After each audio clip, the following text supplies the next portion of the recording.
So, good afternoon po, Doc Louie.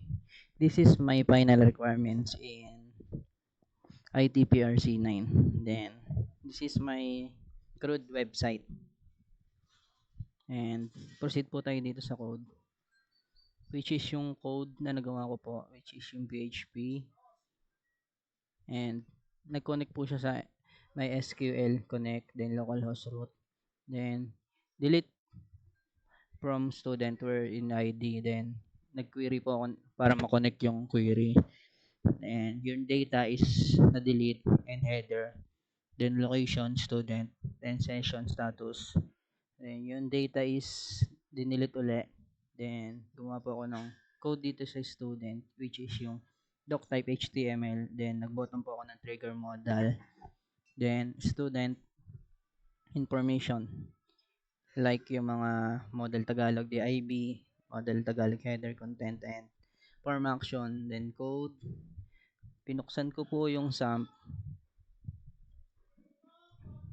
Then, nag-config po ako dito. And this is my local Asian student po.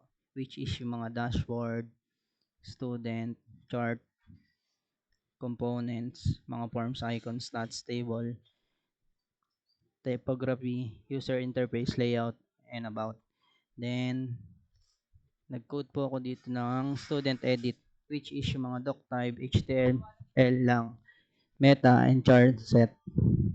Then, yung DIB class, container, and mga link, which is yung mga whip depth, connection, and yung mga code yun ng PHP, which is yung mga form action and input type. Nag-code po ako nyan, which is yung student PHP. And proceed po tayo dito sa portal, which is student information, which is nag-add lang po ako dito. Like, kunyari po, Lucky.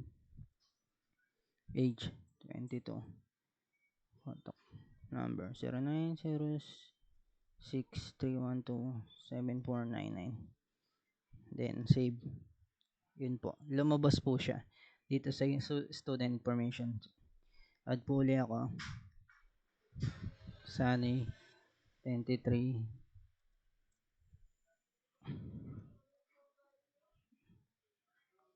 Then, pagka-save po, yun po, lumalabas po siya dito sa student information.